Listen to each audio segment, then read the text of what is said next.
Section 1. You will hear a woman making a hotel reservation over the phone. First, you have some time to look at questions 1 to 4.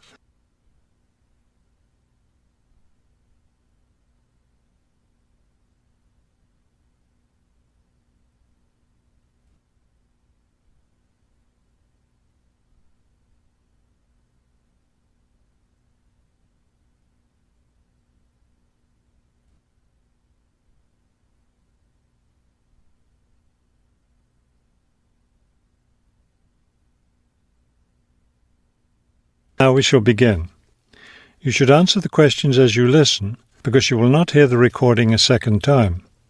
Listen carefully and answer questions 1 to 4. Good afternoon, Grandview Hotel. Yes, hello. I'm planning to spend a few days in your city next week, and I'd like to, make a reservation. Of course. When did you want to stay here? Next week, Wednesday night and Thursday night. So that's February 13th and 14th. Yes, that's right. And how many guests will there be? Just me. So, do you have a room available? Yes, we do. I'll just need to take some of your information. May I have your name, please? Oh, right, yes. It's Roxanne Wilson. Wilson. Thank you, Miss Wilson. And may I have your credit card number? It's 233-618-9872. 9872. Got it. All right, Miss Wilson. I have your reservation confirmed. Can I help you with anything else? Before you hear the rest of the conversation, you have some time to look at questions 5 to 10.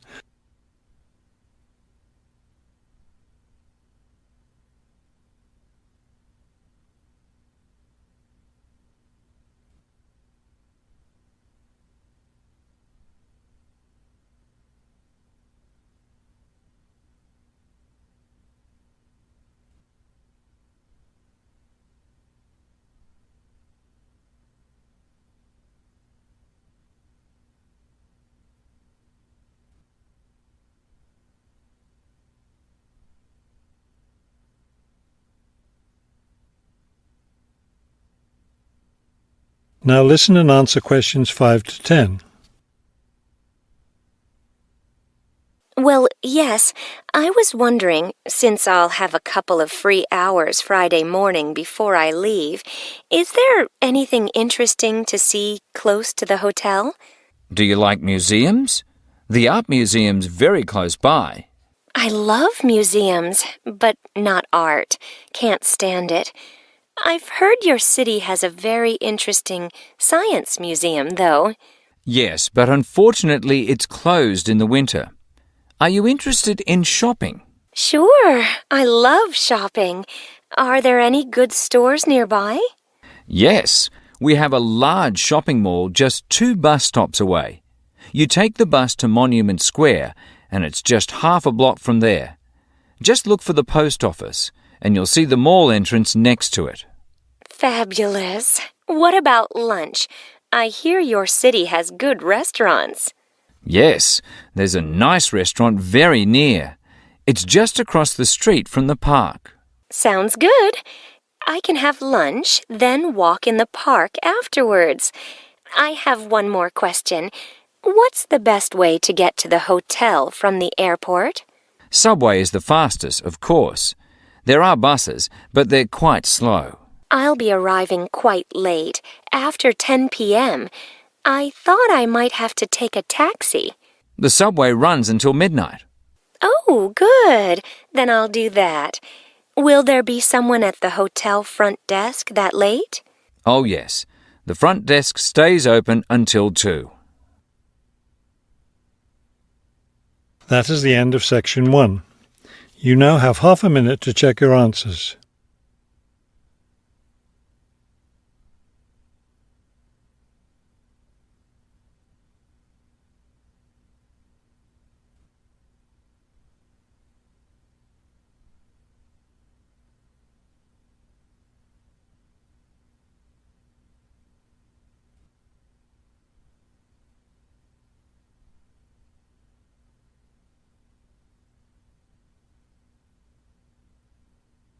Now turn to Section 2.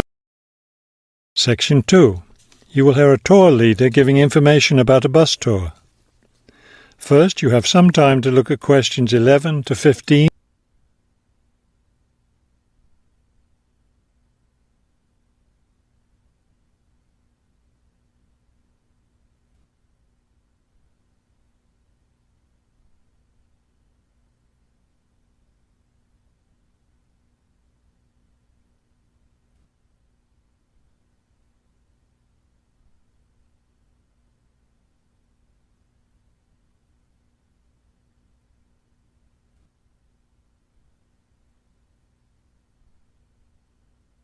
As you listen to the first part of the talk, answer questions 11 to 15. Thank you for choosing City Tours. The reason so many people choose our tours when visiting this city is because you can design your tour to suit your own interests. Your all-day pass entitles you to board our bus at any stop and stay as long as you like at each place. The all-day bus pass costs $18 for adults. Children between the ages of 5 and 12 pay half the adult fare, and children under 5 ride for free. Our buses run every hour on the half hour, starting at 8:30 a.m. Our most popular tour is the Centre City Tour, which goes to all the major attractions in the centre of the city. From the starting point here at the tour bus office, the bus goes to the first stop, Hill Park. As you may guess, this park is located at the top of a small hill. The next stop is the fishing docks. Following that, the bus goes on to the third stop, Bay Bridge, located at the foot of the bridge which crosses the bay. The fourth stop is in the shopping district. Then the fifth and last stop is at Green Street. Before you hear the rest of the talk, you have some time to look at questions 16 to 20.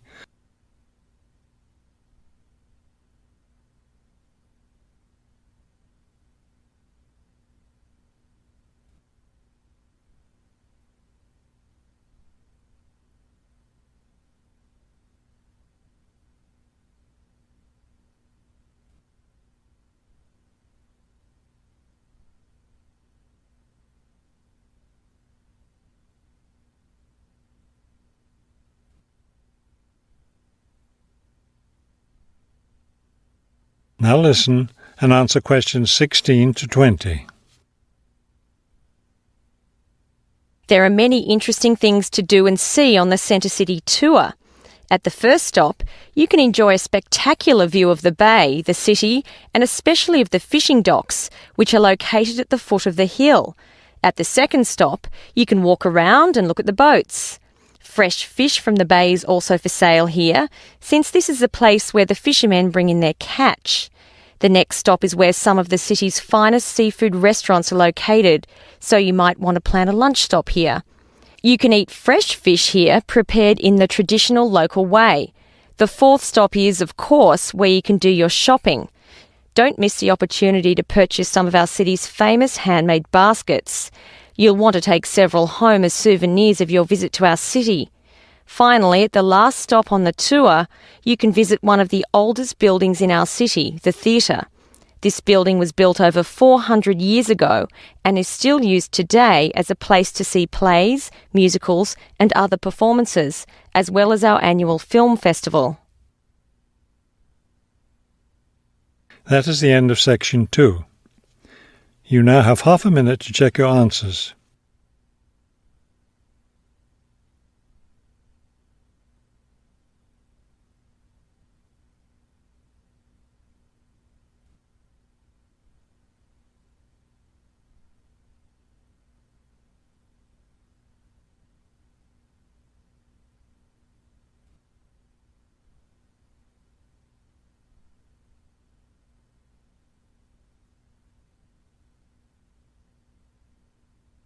Now turn to Section 3. Section 3. You will hear a conversation between two students planning a research project. First, you have some time to look at questions 21 to 23.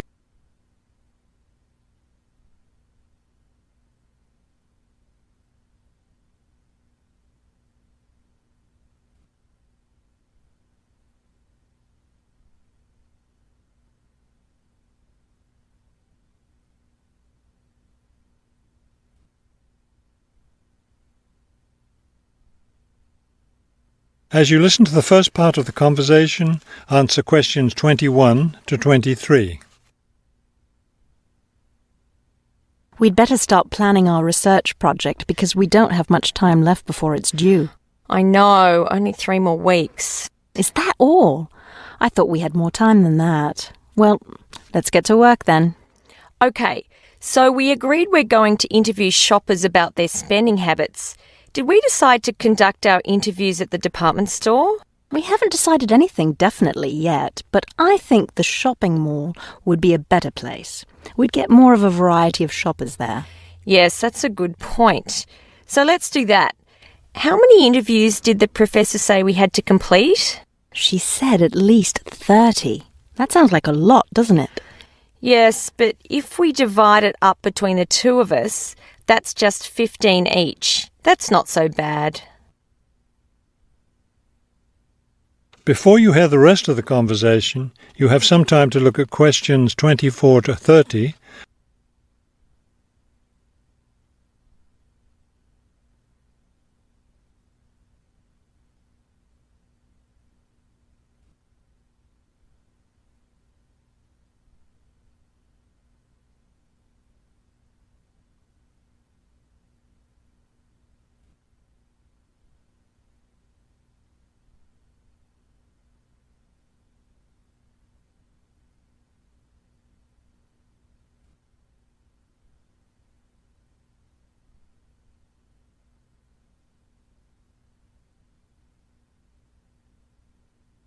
Now listen and answer questions 24 to 30.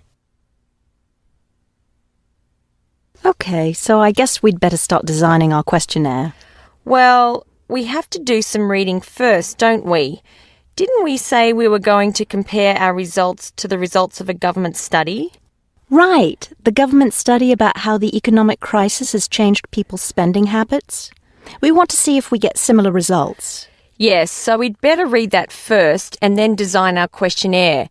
Then I guess we'll be ready to go out and interview shoppers. No, don't you remember? The professor said she had to approve our questionnaire first before we actually conducted the interviews. Oh, right. So we'll get her approval and then conduct the interviews.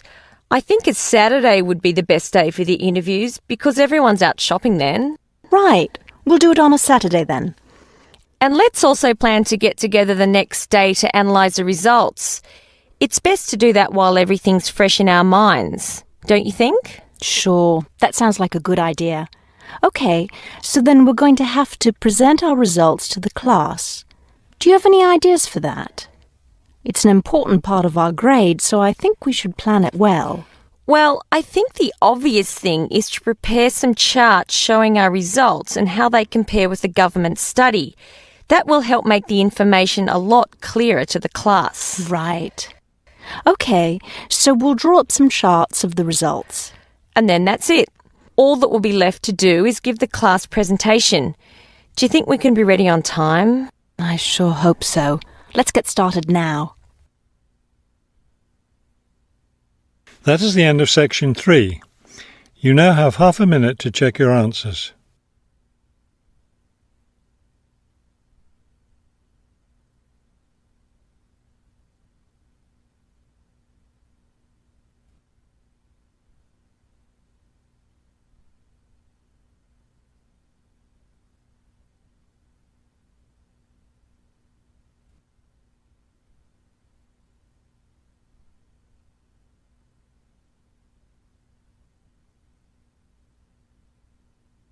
Now turn to Section 4. Section 4. You will hear a professor give a lecture on Louisa May Alcott. First, you have some time to look at the questions 31 to 40.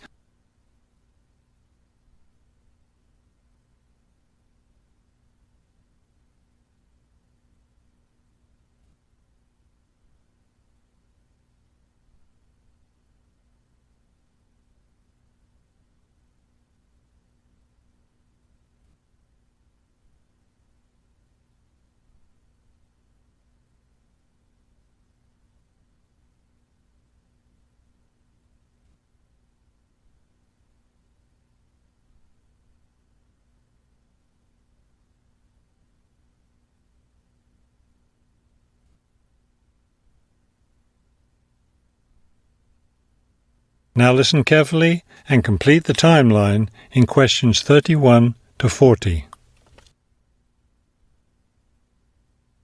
Good afternoon.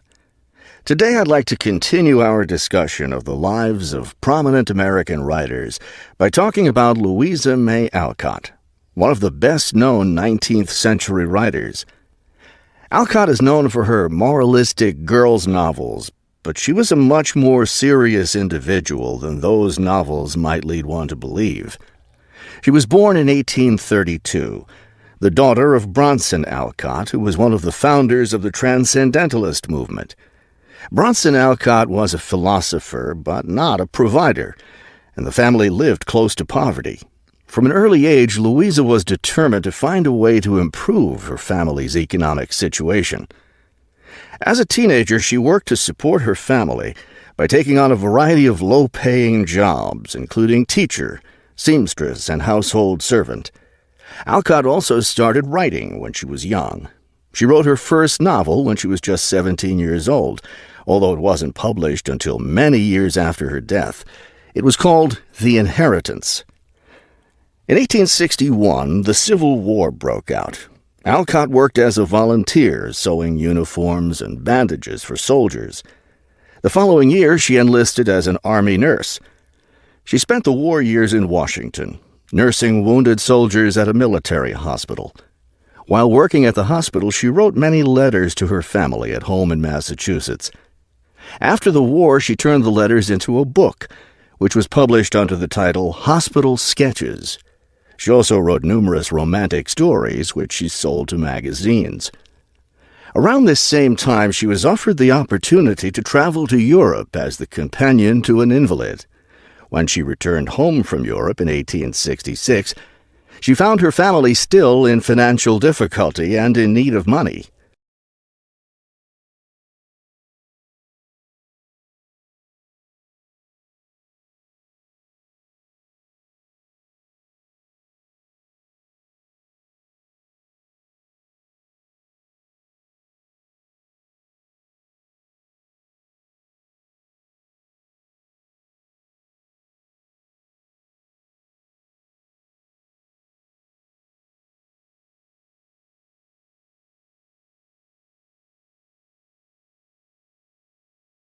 So she went back to writing. Her big break came in 1868, with the publication of her first novel for girls, Little Women.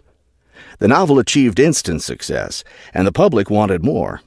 From then on, Alcott supported herself and her family by writing novels for girls. It wasn't the writing she had dreamed of doing, but it earned her a good income. Alcott took care of her family for the rest of her life. In 1878, her youngest sister May got married. A year later, May died after giving birth to a daughter. Louisa Alcott raised her sister's orphaned child.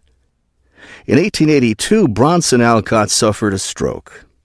Soon after that, Louisa Alcott set up a house for him, her niece, her sister Anna, and Anna's 2 sons in Boston.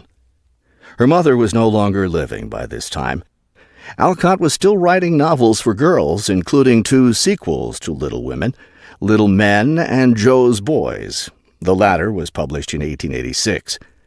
Louisa Alcott had suffered poor health ever since she contracted typhoid fever while working as a war nurse. She died in March of 1888, at the age of 55. She was buried in Concord, Massachusetts. That is the end of section 4. You now have half a minute to check your answers.